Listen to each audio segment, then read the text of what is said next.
So I got this phone call from a woman that was scheduled for a biopsy, but she had no idea like what was going to happen. She had just didn't know how to prepare for it, didn't know what was going to happen afterwards, and was just totally unprepared for it. It reminded me of so often we feel like we can't ask doctors questions. Why is that? I think sometimes that people feel like they can't ask the physician or the doctor for clarification or, what they need to do or even what it is.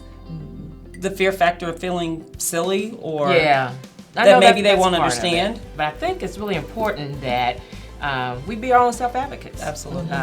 When we go to the doctor and be able to ask questions. And if you're not comfortable enough with that doctor, maybe that's not the right doctor for you. Yeah, and it's okay to get a second opinion. It's okay to ask or to seek out another doctor if you feel like you can't ask or that you're not going to get your questions answered. And I also think it's good to take someone with you to the doctor because good point. Having someone there can hear things that maybe you didn't hear. Absolutely. And you would be able to refer back to that person, There's so many things your doctor wants to talk to you about and so many things that you want to talk about, and that sometimes get lost in the shuffle. And so sometimes what happens is your doctor dictates that visit, and what you want to do is you to dictate that visit and what you want to do and what's more important for you. And so I tell my patients to bring a list. If you have concerns that are outside of what you were coming in for, bring that list with you so we can talk about what you're concerned about, because your list may be different than what I'm thinking that visit is about that day, but I also want to deal with your concerns.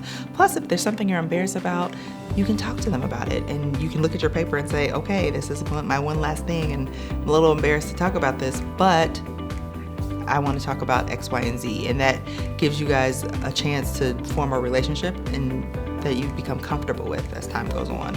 Doctors really want to know what you're going through because that actually helps us figure out how to help you. If you are going through something, then that makes me understand, okay, let me deal with their emotional well-being as well as their physical well-being. And it helps guide us to the appropriate treatment for you. And knowing your history is good, but also knowing that physicians are here to talk to you, and you want to be able to trust your physician. I always say, if you have a good relationship with your physician and you trust them, that's the best thing you can do for yourself, because you guys are going to have that open dialogue. Find somebody you're comfortable with. Don't go to a doctor just because it's easy for you or convenient for you. You actually want to be able to develop a relationship with them.